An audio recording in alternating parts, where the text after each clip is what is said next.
ವಿಧಾನಸಭೆಯಲ್ಲಿ ಹನೂರು ಶೂಟೌಟ್ ಪ್ರಕರಣವೇ ಚರ್ಚೆ ಆಗ್ತಾ ಇದೆ. ಬನ್ನಿ ನೋಡೋಣ. ಫಾರೆಸ್ಟ್ನರ್ ಕಣಿ ಕಾಲಕ್ಕೆ ಸ್ವಾಮಿ, ಇಟ್ ಶೋಸ್ ಪರ್ಪಸ್ ಆಗಿ ಕೊಲೆ ಮಾಡಿರೋದು. It is A killing, totally killing.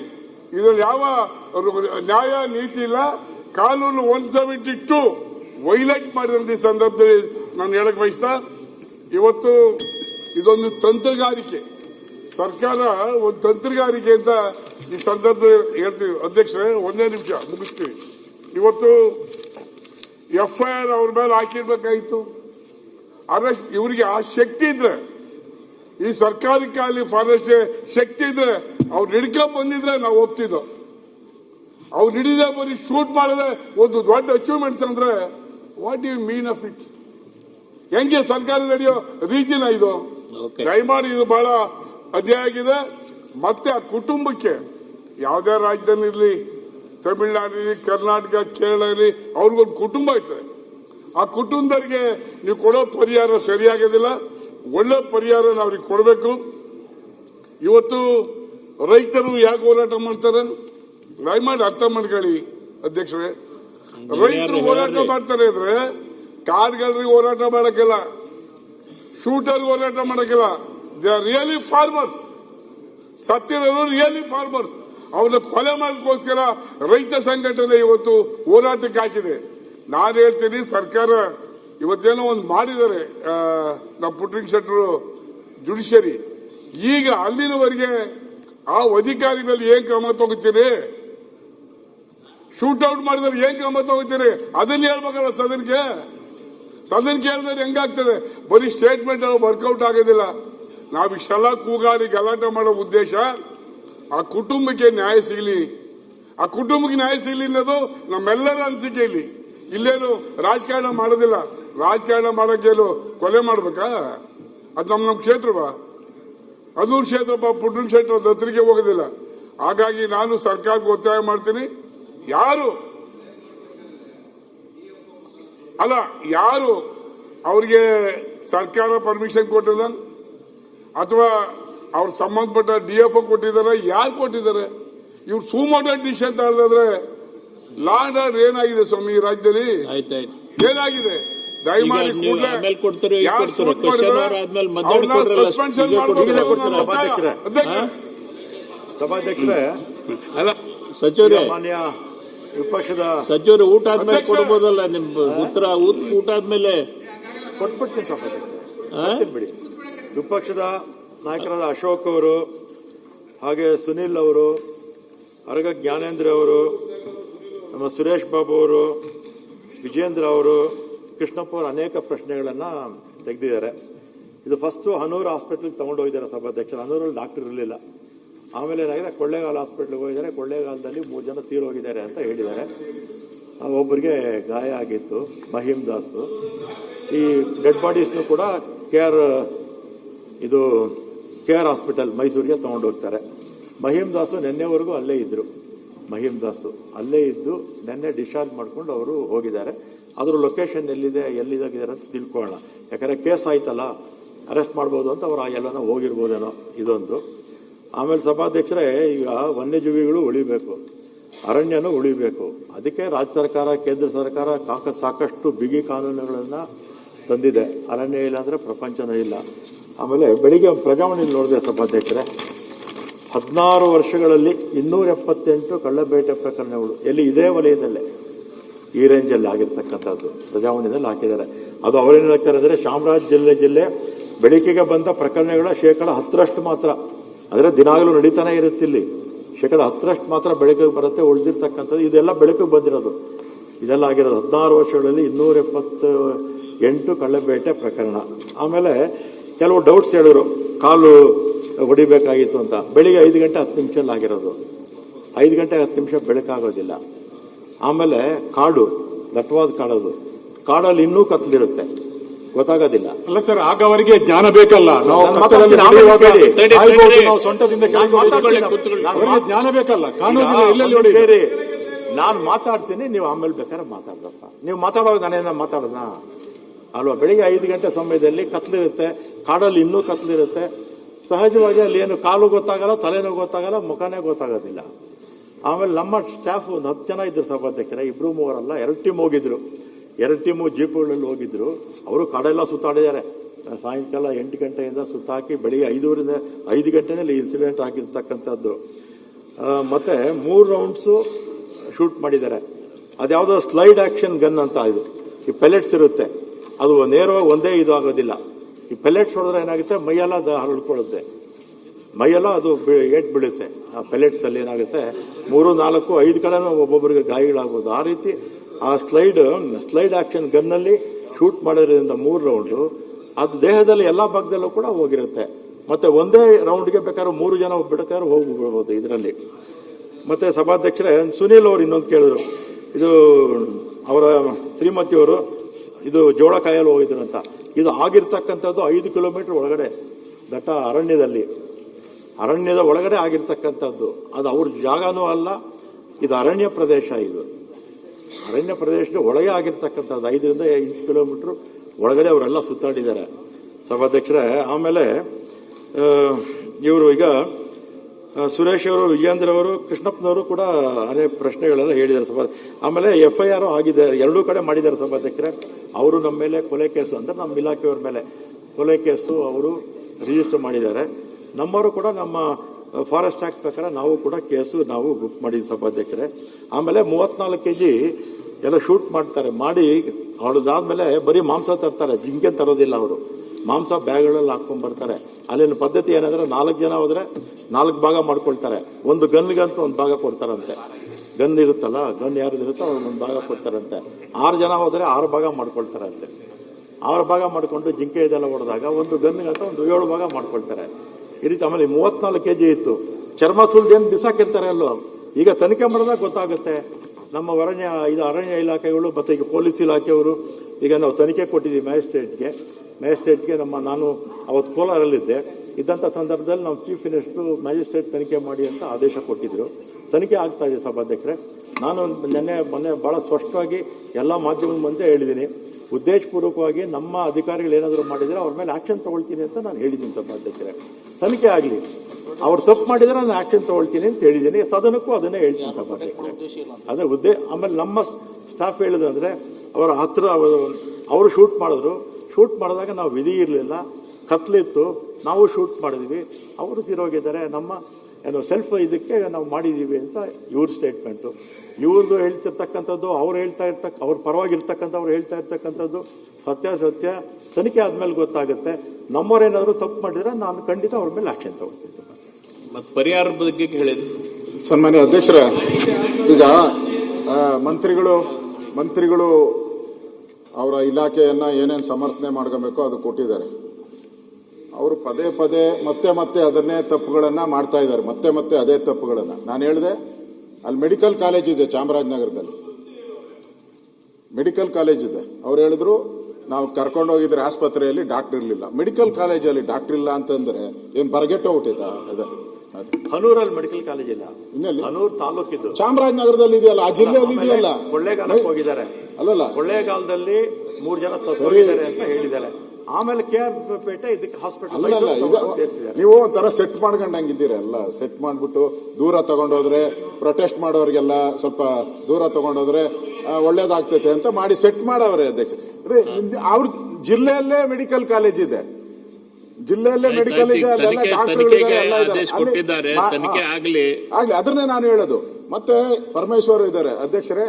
ನಾನು ಹೋಮ್ ಡಿಪಾರ್ಟ್ಮೆಂಟ್ ಅಲ್ಲಿ ಇದ್ದೀನಿ. ಎಲ್ಲಾನ ಸತ್ತರೆ ಅಲ್ಲಿ ಪೊಲೀಸರು ಹೋಗಿ ಮಹಾಜರ್ ಮಾಡಬೇಕು. ಪೊಲೀಸರು ಅಲ್ಲೇ ಹೋಗಿ ಮಹಾಜರ್ ಮಾಡಬೇಕು. ಮಹಾಜರ್ ಇಲ್ದಿರ ಈ ಬಾಡಿನೆಲ್ಲ ಎತ್ಕೊಂಡು ಔಟಿದ್ದಾರೆ. ನೋಡು, ಅದನ್ನು ಬದುಕಿದ್ರಂತೆ, ಸಾಯಿಸ್ಬಿಟ್ಟು ಬದುಕಿದ್ರು ನೋಡಿ. ನಿಮ್ಮ ಸ್ಟೇಟ್ಮೆಂಟ್ ಅಲ್ಲಿ ಏನಿದೆ? ಸ್ಪಾಟ್ ಅಲ್ಲೇ ಹೋಗಿದ್ರು, ಒಬ್ಬರಿಗೆ ಗಾಯ ಆಗಿತ್ತು. ಏನ್ ಮಾಡಿದ್ದಾರೆ ಅವ್ರಿಗೆ ಗೊತ್ತಿಲ್ಲ, ಅವ್ರಿಗೆ ತಗೊಂಡು ಹೋಗಿದ್ದಾರೆ. ಮಧ್ಯದಲ್ಲಿ ಒಬ್ಬರು ತೀರೋ ನೋಡಿ, ಅವರೇ ಹೇಳಿದ್ದಾರೆ ಸತ್ತೋಗಿದ್ದಾರೆ 3 ಜನ, ಇನ್ನೊಬ್ಬರು ಬದುಕಿದ್ರು, ಅವ್ರು ತಗೊಂಡೋಗ್ಬೇಕು ಅಂತ. ಮಹೀಂದ್ ದಾಸ್, ಓಕೆ, ಅವ್ನು ತಗೊಂಡೋಗ್ಲಿ ಆಸ್ಪತ್ರೆಗೆ. ಆದ್ರೆ ಅಲ್ಲಿ ಉಳಿದವ್ರನ್ನ ಮಹಾಜರ್ ಅಲ್ಲೇ ಮಾಡ್ಬೇಕಾಯ್ತು, ಪೊಲೀಸರು ಮಹಾಜರ್ ಮಾಡ್ಬೇಕಾಯ್ತು. ಪೊಲೀಸರು ಯಾಕೆ ಬರ್ಲಿಲ್ಲ ಮಹಾಜರ್ ಮಾಡಕ್ಕೆ? ಅದಾದ್ಮೇಲೆ ಬಾಡಿ ತೆಗಿಬೇಕಾಯ್ತು. ಇಲ್ಲಿ ಏನೋ ಒಂಥರ ಮುಚ್ಚಿಡೋ ಅಂತ ಒಂದು ಕೆಲಸ ನಡೀತಾ ಇದೆ. ಅದಕ್ಕೋಸ್ಕರ ನಮ್ಗೆ ಅನ್ಸೋ ಅಂತದ್ದು ಇದು. ನಮ್ಗೇನ್ ಇಂಟ್ರೆಸ್ಟ್ ಇದೆ? ಹತ್ತಕ್ಕೆ ಮುಚ್ಚಿಡಕ್ ಹೋಗ್ತೀವಿ? ಹೊಡೆದ್ಬಿಟ್ಟಿದ್ದೀರಾ, 3 ಜನ ಕೊಲೆ ಆಗಿಬಿಟ್ಟಿದೆ, ಅದಕ್ಕೆ ಮುಚ್ಚಕ್ಕೆ ಹೋಗ್ತಾ ಇದ್ದೀರಾ ಅಷ್ಟೇ, ಇನ್ನೇನು? What is our interest? Is a road, is a favour of the government, it is a favour. ನಾವು ಡಿಪೆಂಡ್ ಅಲ್ಲ, ಇದು ಕರ್ನಾಟಕ, ಇದು ಗುಜರಾತ್ ಅಲ್ಲ. ಇದು ಆಮೇಲೆ ಈ ತನಿಖೆಗಳೆಲ್ಲ ನಾವು ನೋಡಿದ್ದೀರಿ. ಈ ತನಿಖೆ ಅಶೋಕ್ ಅವರ, ಇದು ಅಧ್ಯಕ್ಷರೇ, ಕರ್ನಾಟಕ ಗುಜರಾತ್ ಅಲ್ಲ. ಇದು ಈಗ ಇದು ಗುಜರಾತ್ ಅಲ್ಲ, ಇದು ಕರ್ನಾಟಕ. ಹೌದೌದು, ಇದು ಕರ್ನಾಟಕನೇ. ನಾನು ತಮಿಳ್ನಾಡು ಅಂತ ಹೇಳಿಲ್ಲ. ತಮಿಳ್ನಾಡು ಅಂತ ಹೇಳಿಲ್ಲ ನಾನು. ತಮಿಳ್ನಾಡು ಮುಖ್ಯಮಂತ್ರಿನೇ ಚೀಮಾರಿ ಹಾಕಿರೋದು ನಿಮ್ಗೆ. ಅಲ್ಲ, ತಮಿಳ್ನಾಡು ಮುಖ್ಯಮಂತ್ರಿ ಚೀಮಾರಿ ಹಾಕಿದ್ದಾರೆ, ಅವರೇನು ಹಾಕಿಲ್ಲ ನಿಮ್ಗೆ, ಚೀಮಾರಿ ಹಾಕಿದ್ದಾರೆ. ಅದರಿಂದ ತಮಿಳ್ನಾಡು ಚೀಫ್ ಮಿನಿಸ್ಟರ್ಗೆ ಕನಸು ಬಿದ್ದಿತ್ತ? ಅವ್ರೇನೋ ಹೇಳ್ತಾರೆ ಅಂತ ಅದನ್ನ ಯಾಕೆ ನೀವು ಇದು ಮಾಡಕ್ ಹೋಗ್ತೀರಾ? ತಮಿಳ್ನಾಡು ಚೀಫ್ ಮಿನಿಸ್ಟರ್ಗೆ ನಾನು ಸ್ಟೇಟ್ಮೆಂಟ್ ಮಾಡೋದು ಈಗ ಮಾಡಿದ್ದು. ಮತ್ತೆ ಮುಖ್ಯಮಂತ್ರಿ ರಿಯಾಕ್ಷನ್ ಮಾಡೋ ಅವಶ್ಯಕತೆ ಇತ್ತು? ಹಂಗಾರೆ ಮುಖ್ಯಮಂತ್ರಿ ರಿಯಾಕ್ಷನ್ ಮಾಡೋ ಅವಶ್ಯಕತೆ ಇತ್ತು? ಯಾಕೆ ಮಾಡಿದ್ರು? ನಿಮ್ಮ ಇಲಾಖೆ ಮೇಲೆ ನಂಬಿಕೆ ಇಲ್ಲ ಅಂತ ಹೇಳಿದ್ದಾರೆ ಮುಖ್ಯಮಂತ್ರಿ. ನಿಮ್ಮ ಇಲಾಖೆ ಮೇಲೆ ನಿಮ್ಮ ರಾಜ್ಯದ ಆಡಳಿತವನ್ನ ಬೇರೆ ರಾಜ್ಯದವರು ನಡೆಸ್ತಾ ಇದ್ದಾರೆ. ಇಲ್ಲಿ ರಾಜ್ಯದ ಸಚಿವ ಸಂಪುಟ ಆಡಳಿತ ನಿರ್ಣಯ ಎಲ್ಲವೂ ಕೂಡ ಬೇರೆ ರಾಜ್ಯದವರು ನಡೆಸ್ತಾ ಇರೋದು. ನಾನೇನ್ ಮಾಡ್ಬೇಕು ಅಂತ ಹೇಳ್ತೀನಿ, ಏನ್ ಮಾಡ್ಬೇಕು ಅಂತ ಹೇಳ್ತೀನಿ. ಸಭಾಧ್ಯಕ್ಷರೇ, ಅದೇ ಅದನ್ನೇ ಈಗ ಅಧ್ಯಕ್ಷರೇ ಮಾತಾಡಿದ್ರೆ ತಾವು ಮೊದಲನೇ ಸಾರಿ ತಾವು ಕೂತಿದ್ದೀರ ಸ್ಥಾನದಲ್ಲಿ, ನಾವು ನಿಮ್ಮ ಬಗ್ಗೆ ಒಳ್ಳೆ ಗೌರವ ಇಟ್ಕೊಂಡಿದ್ರಿ. ಇಲ್ಲಿ ರಾಮಲಿಂಗಾರೆಡ್ಡಿ 8 ಬಾರಿನೋ 9 ಬಾರಿನೋ MLA ಮಂತ್ರಿ ಆಗಿದ್ದಾರೆ, ಅವ್ರ ಜ್ಞಾನ ಇದೆ. ಹಿಂದೆ ನಿಂತ್ಕೊಂಡು ಅವರೆಲ್ಲ ಮಾತಾಡ್ತಾರೆ. ಅವ್ರ ಇಲಾಖೆ ಬಗ್ಗೆ ಮಾತಾಡ್ಲಿ, ಅದನ್ನು ಸ್ವಲ್ಪ. ಅವ್ರ ಇಲಾಖೆನೇ ಇನ್ನ ಜ್ಞಾನ ಇಲ್ಲ ಅವ್ರಿಗೆ, ಅವ್ರ ಇಲಾಖೆ ಬಗ್ಗೆ ತಿಳ್ಕೊಂಡೇ ಇಲ್ಲ. ಬೇರೆ ಬೇರೆ ಇಲಾಖೆಗಳೆಲ್ಲ ಬಂದು ಮಾತಾಡ್ತಾರೆ. ಹೊಸದಾಗಿ ಬಂದಿದ್ದಾರೆ, ತಿಳ್ಕೊಳ್ಳಿ ಅವ್ರ ಇಲಾಖೆ ಫಸ್ಟ್. ಬೇರೆ ಒಂದ್ ನಿಮಿಷ ದಯಮಾಡಿ, ಅವ್ರ ಇಲಾಖೆ ಮಾತಾಡ್ತಾರೆ. ಸದನದಲ್ಲಿ ನಾವು ಕೂಡ 5 ಬಾರಿ ಇರ್ಬೋದು, ಅಲ್ಲಿ MLA ಕೂತ್ಕೊಂಡು ಮಾತಾಡು. ನೀವು ಮಾತಾಡಲ್ವಾ? ಒಂದು ಇಲಾಖೆಗೆ ಸಂಬಂಧಪಟ್ಟಂತೆ ಇನ್ನೊಂದು ಇಲಾಖೆ ಸಚಿವರು ಮಾತಾಡಕ್ ಬರಲ್ಲ. ಅವ್ರಿಲ್ಲ ಅಂದ್ರೆ ಮಾತಾಡ್ಲಿ. ಮಂತ್ರಿ ಇಲ್ಲ, ಅವ್ರ ಸಮರ್ಥರಿಲ್ಲ, ಅವ್ರಿಗೆ ಜ್ಞಾನ ಇಲ್ಲ ಅಂತ ಹೇಳಿದ್ರೆ ಮಾತಾಡ್ಲಿ. ಅವ್ರ ಜ್ಞಾನ ಐತೆ, ಎಲ್ಲ ಐತೆ ಅಂದ್ರೆ ಮಾತಾಡಿದ್ರೆ ಅವ್ರನ್ನ ಇನ್ಸಲ್ಟ್ ಮಾಡ್ದಂಗೆ ಆಗ್ತೈತೆ. ಯಾಕೆ ಮಾತಾಡ್ತೀರಾ? ಅವ್ರನ್ನ ಇನ್ಸಲ್ಟ್ ಯಾಕೆ ಮಾಡ್ತೀರಾ? ಇನ್ಸಲ್ಟ್ ಮಾಡಬೇಡಿ ಅವ್ರನ್ನ. ಅಧ್ಯಕ್ಷರ, ಅದಕ್ಕೆ ನಾನು ಮಹಾಜರ್ ಮಾಡೋದ್ರಲ್ಲೂ ತಪ್ಪು ಮಾಡಿದ್ದಾರೆ. ಅದಕ್ಕೆ ನಾನು ಸರ್ಕಾರಕ್ಕೆ ಡಿಮ್ಯಾಂಡ್ ಮಾಡುವಂಥದ್ದು, ಅವ್ರಿಗೆ 1 ಕೋಟಿ ರೂಪಾಯಿ ಪರಿಹಾರ ಕೊಡಬೇಕು ಅಂತ ಹೇಳಿ ನಾನು ಡಿಮ್ಯಾಂಡ್ ಮಾಡ್ತಾ ಇದ್ದೀನಿ. 1 ಕೋಟಿ ರೂಪಾಯಿ. ಯಾಕಂದ್ರೆ ಅಮಾಯಕರನ್ನ ಹೊಡೆದಿದ್ದಾರೆ, ಅವಶ್ಯಕತೆ ಇರಲ್ಲ. ವೀರಪ್ಪನ ಆಗಿದ್ರು ಪರವಾಗಿಲ್ಲ, ವೀರಪ್ಪನ ಆಗಿದ್ರೆ ಏನೋ ಪರವಾಗಿಲ್ಲ, ಕೊಡಬೇಕು ಅನ್ನೋ ಆಗ್ರಹ ಮಾಡ್ತೀನಿ. ಮಂತ್ರಿಗಳು ಹೇಳಿದ್ದಾರೆ ಅಲ್ಲಿ ಹೋಗಿ. ಆಮೇಲೆ ಇಲ್ಲಿ ಹೇಳಿದ್ದಾರೆ ನಾವು ಇಲಾಖಾ ತನಿಖೆ ಅಂತೇಳಿ. ಅವ್ರು ಮ್ಯಾಜಿಸ್ಟ್ರೇಟ್ ತನಿಖೆ ಅಂದ್ರೆ ನಿಮ್ಗೇನೋ ಅರ್ಥ ಮಾಡ್ಕೊಂಬಿಟ್ಟಿರ. ಆಮೇಲೆ ಏನನ್ನ ಕೋರ್ಟವ್ರು ಅಂತ. ಕೋರ್ಟ್ ಅಲ್ಲ ಇವರು, ಇವರೇ ಇಲ್ಲಿಲ್ಲೇ ಅಡ್ಜಸ್ಟ್ಮೆಂಟ್. AC ಅಸಿಸ್ಟೆಂಟ್ ಕಮಿಷನರು ತನಿಖೆ ಮಾಡೋದು, ಪೊಲೀಸರು ಅಸಿಸ್ಟೆಂಟ್ ಕಮಿಷನರ್. ಏನ್ ತನಿಖೆ ಅವರೇ ಬರ್ತೈತೆ? ಯಾರ್ಯಾರು ಈ ತರ ಮಾಡಿದಾರೋ ಅದೆಲ್ಲ ಫೇವರ್ಗೆ, ಗೌರ್ಮೆಂಟ್ ಫೇವರ್ಗೆ ಕೊಡ್ತಾನೆ. ಗೌರ್ಮೆಂಟ್ ಅಧೀನದಲ್ಲಿ ಕೆಲಸ ಮಾಡ್ತಾನೆ, ಅವನಿಂದ ನ್ಯಾಯ ಎಲ್ಲಿ ಸಿಗ್ತೈತೆ? ತಪ್ಪು ಯಾರ್ದಾನ ಆಗಿರ್ಲಿ ಅಧ್ಯಕ್ಷರೇ, ಅವ್ರ ಕಾಡುಗಳಲ್ಲ ಅಂತಾರೆ, ಜನ ರೈತರು ಅಂತಾರೆ. ಸತ್ಯ ಯಾರಿಗೂ ಹೊರಗಡೆ ಬರ್ಬೇಕಲ್ಲ. ಮುಂದೆ ಈ ತರದ ಘಟನೆ ಆಗ್ಬಾರ್ದಲ್ಲ. ಹೊಸದಾಗಿ ಮಂತ್ರಿಮಂಡಲ ಬಂದಿದೆ, ಬಂದ ತಕ್ಷಣ 3 ಜನ ಎನ್ಕೌಂಟರ್ ಅಂತ ಹೇಳಿದ್ರೆ ಈ ಸರ್ಕಾರ ಏನ್ ತಿಳ್ಕೊಂಡ್ರೆ ಎನ್ಕೌಂಟರ್ ಸರ್ಕಾರ ಅಂತ ತಿಳ್ಕೊಂಡ್ಬಿಡ್ತಾರೆ. ಬರೀ ಎನ್ಕೌಂಟರ್ಗಳ ಮೇಲೆನೆ ಸರ್ಕಾರ ನಡೀತೈತೆ. ಹಾಗಾದ್ರೆ ಅದರಿಂದ ಅಧ್ಯಕ್ಷ ಇದನ್ನ ನ್ಯಾಯಾಂಗ ತನಿಖೆಗೆ ಒಪ್ಪಿಸ್ಬೇಕು. 1 ಕೋಟಿ ಪರಿಹಾರ ಕೊಡಬೇಕು, ನ್ಯಾಯಾಂಗ ತನಿಖೆ ಕೊಡಬೇಕು. ಇದನ್ನ ನಾವು ಡಿಮ್ಯಾಂಡ್ ಮಾಡ್ತಾ ಇದ್ದೀರಿ. ಮತ್ತೆ ನೈತಿಕ ಹೊಣೆ ಹೊರಬೇಕು. ನಮ್ಮ ರಾಮಲಿಂಗಾರೆಡ್ಡಿ ಅವರು ಹೊಸದಾಗಿ ಬಂದಿದ್ದಾರೆ, ನೈತಿಕ ಹೊಣೆ ಹೊತ್ತು ರಾಜೀನಾಮೆ ಕೊಡಬೇಕು ಅಂತೇಳಿ ಆಗ್ರಹವನ್ನ ಮಾಡ್ತಾ ಇದ್ದೀನಿ ಅಧ್ಯಕ್ಷ. ಸನ್ಮಾನ್ಯ ಅಧ್ಯಕ್ಷರೇ, 1 ನಿಮಿಷ. ಏನು ಆಂಟೋನಿ ಸ್ವಾಮಿ ಅಂತಕ್ಕಂಥವ್ರು ಮತ್ತೆ 4 ಜನ ಒಟ್ಟಿಗೆ ಕಾಡಿಗೆ ಹೋದ್ರಲ್ಲ, 14ನೇ ತಾರೀಕು ಹೋಗಿದ್ದಾರೆ ಅವ್ರು ಸಂಜೆ. ಅದರಲ್ಲಿ ಆಂಟೋನಿ ಸ್ವಾಮಿ ಅವರ ಧರ್ಮಪತ್ನಿ. ಅಧ್ಯಕ್ಷರೇ, ನಾವು ತಮ್ಮಲ್ಲಿ ಮನವಿ ಮಾಡ್ತೇವೆ, ಕ್ಲಾರಿಫಿಕೇಶನ್ ಅಂತ ಹೇಳಿ. ನಾವು ಸರ್ಕಾರದಲ್ಲಿರೋರು ಉದಾರವಾಗಿರ್ಬೇಕು, ಒಪ್ಕೊಳ್ತೇವೆ. ಆದ್ರೆ ನಿಯಮಕ್ಕೂ ಏನಾದ್ರೂ ಒಂದು ಗೌರವ ಇರಬೇಕು ಅಧ್ಯಕ್ಷರೇ. ತಾವು ರಾಜ್ಯದಲ್ಲಿ ತಮ್ಮ ಪೀಠದ ಪರಮೋಚ್ಚ ಅಧಿಕಾರ ಉಪಯೋಗಿಸೋದಕ್ಕೆ ನಮಗೆ ಗೌರವ ಇದೆ.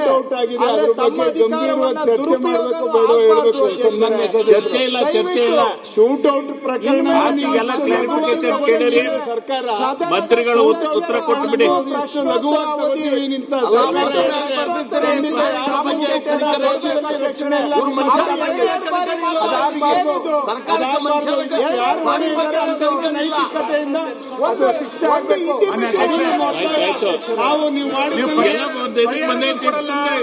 ಜುಡಿಷಿಯರಿ ಎನ್ಕ್ವೈರಿನೂ ಮಾಡಲ್ಲ ಅಂದ್ರೆ ಏನು ಅವ್ರಿಗೆ ಏನ್ ಹೇಳ್ತಾರೆ ಕೇಳ್ರಿ.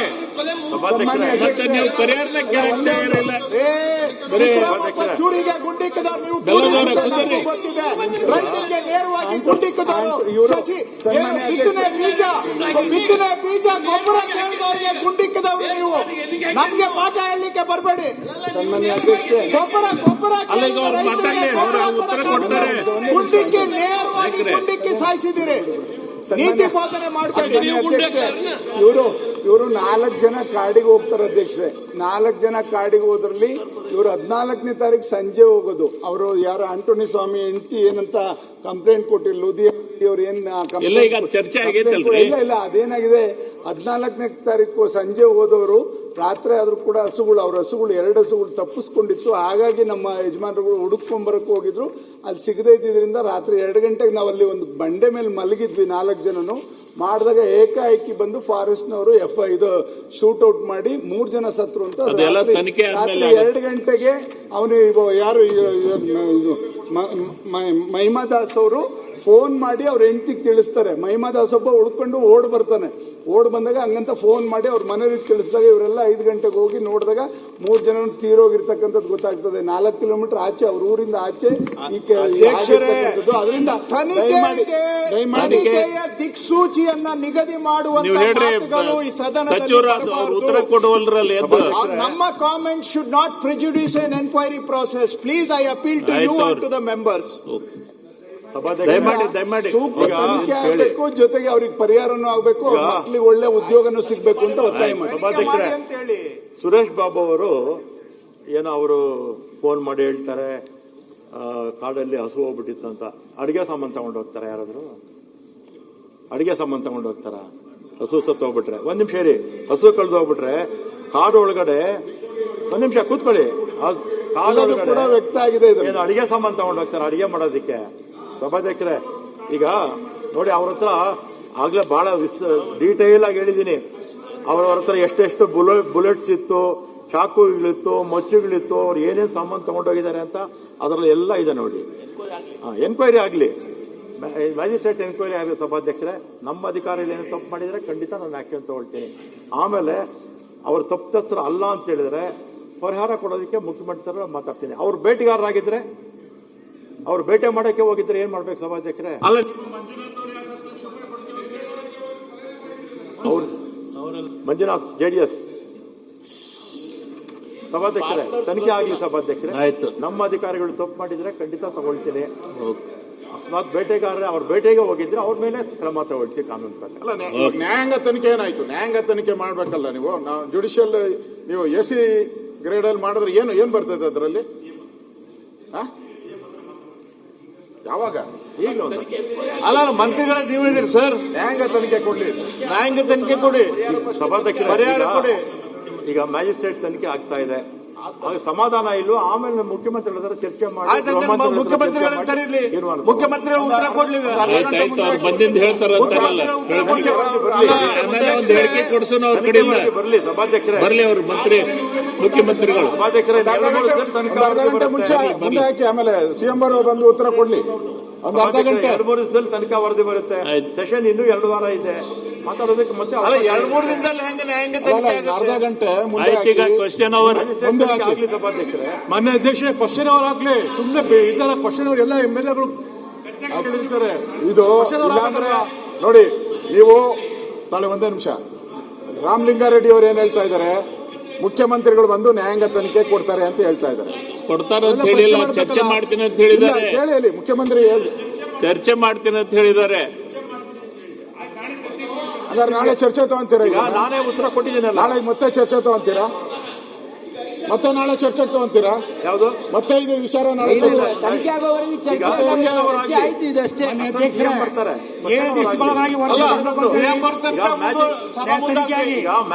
ಚರ್ಚೆ ಮಾಡಲಿ. ಮ್ಯಾಜಿಸ್ಟ್ರೇಟ್ ತನಿಖೆ ಆಗಿ ನಿಮ್ ಸಮಾಧಾನ ಇಲ್ಲ ಅಂದ್ರೆ ಬೇರೆ ಯೋಚನೆ ಮಾಡೋಣ. ಮ್ಯಾಜಿಸ್ಟ್ರೇಟ್ ತನಿಖೆ ಆಗ್ತಾ ಇದೆ, ಯಾಕೆ ನಾವು ನಮ್ಮ ಅಧಿಕಾರಿಗಳು ಅವರು ಅವ್ರ ಮೇಲೆ ನಂಬಿಕೆ ಇಲ್ಲ? ನಿಮ್ಮ ಅಧಿಕಾರಿಗಳಿದ್ದಕ್ಕೆ ನಮಗೆ ನಂಬಿಕೆ ಇಲ್ಲ, ರೈತರಿಗೆ ನಂಬಿಕೆ ಇಲ್ಲ. ಕ್ವಶನ್ ಅವರಾಗ್ಲಿ, ನಿಮ್ಮ ಅಧಿಕಾರಿಗಳಿದ್ದಕ್ಕೆ ನಂಬಿಕೆ ಇಲ್ಲ. ಕ್ಲಾರಿಫಿಕೇಶನ್ ಕೊಡ್ರಿ, ಚರ್ಚೆ ಮುಕ್ತಾಯ ಮಾಡಬೇಡಿ. ನಾಳೆ ಇದನ್ನ ಚರ್ಚೆ ತಗೊಳ್ಳಿ, ಇನ್ನೊಂದಿಷ್ಟು ಚರ್ಚೆ ಮಾಡ್ಲಿಕ್ಕಿದೆ. ಮುಖ್ಯಮಂತ್ರಿಗಳು ಬಂದು ಆದೇಶ ಆದ್ಮೇಲೆ ಮತ್ತೊಂದು ಚರ್ಚೆ ಇರುತ್ತೆ. ಇದನ್ನು ಹೊಸದಾಗಿ ಪರಿಪಾಟಿ ಹಾಕಕ್ಕೆ ಹೋಗ್ಬೇಡಿ. ಕೊಟ್ಟಿದ್ದೀರಾ, ಸ್ಟೇಟ್ಮೆಂಟ್ ಕೊಟ್ಟಿದ್ದಾರೆ, ತನಿಖೆ ಆಗಿ ಚರ್ಚೆ ಮಾಡೋಣ. ಉತ್ತರ ಕೊಟ್ಟಿದ್ದಾರೆ. ಎಲ್ಲಿ ಕೊಟ್ಟಿದ್ದಾರೆ? ಯಾವ್ದು ಹೇಳಲಿಲ್ಲ. 1 ಕೋಟಿಗೂ ರಾಜೀನಾಮೆನೂ ಕೊಡ್ಲಿಲ್ಲ. ರಾಜೀನಾಮೆ ಕೊಡ್ಬೇಕಾ? ತನಿಖೆ ಬರ್ಬೇಕು. ಆತ್ಮಪೂರ್ತಿಯಾಗಿ ಅವ್ರು ಹೇಳ್ಬಿಡಿ, ಕೊಟ್ಬಿಡ್ತೀನಿ. ಕೊಟ್ಬಿಡಿ. ಅವ್ರು ಹೇಳಲ್ಲ. ಅವರು ಸಭಾಧ್ಯಕ್ಷರೇ, ಅವರು ಕೊಟ್ಬಿಡಿ. ಅವರು ತಪ್ಪಿತಸ್ಥರಲ್ಲ, ನಮ್ಮವ್ರು ಬೇಕಂತ ಶೂಟ್ ಮಾಡಿದ್ದಾರೆ ಅಂತ ಹೇಳಿದ್ರೆ ಪರಿಹಾರದ ಬಗ್ಗೆ ಯೋಚನೆ ಮಾಡಬಹುದು. ಅವರ ಬೇಟೆಗಾರರೇ ಆಗಿದ್ರೆ ಅದು ಬೇರೆ ರೀತಿ ಯೋಚನೆ ಮಾಡಬೇಕಾಗುತ್ತೆ. ಆಯ್ತು. ಮನೆ ಅಧ್ಯಕ್ಷ ಸಭಾಧ್ಯಕ್ಷ ಬರ್ತಾರೆ ಮಾಡಲ. ಸಭಾಧ್ಯಕ್ಷ ಕೌಜಲ್ಗಿ ಅವರು, ಮನೆ ಅಧ್ಯಕ್ಷರೇ, ಸಭಾಧ್ಯಕ್ಷರಿಗೆ ಅಧ್ಯಕ್ಷರೇ, ಮನೆ ಅಧ್ಯಕ್ಷರೇ, ಮನೆ ಅಧ್ಯಕ್ಷರೇ, ನೀವು ಪ್ರಶ್ನೋತ್ತರ ತಗೋಬೇಕು ಅಂತ ಹೇಳ್ತಾ ಇದ್ದೀರಿ. ಪ್ರಶ್ನೋತ್ತರ ತಗೊಳ್ಳೋಣ. ಕಳಂಕಿತ ಸಚಿವರನ್ನ ಕೂರಿಸ್ಕೊಂಡು ಉತ್ತರ ತಗೊಳಕಾಗತ್ತ? ನಾವು ಕಳಂಕಿತ ಸಚಿವರನ್ನ ಕೂರಿಸ್ಕೊಂಡು ಭ್ರಷ್ಟಾಚಾರ ಮಾಡಿದಂತಹ ಸಚಿವರನ್ನ ಕೂರಿಸ್ಕೊಂಡು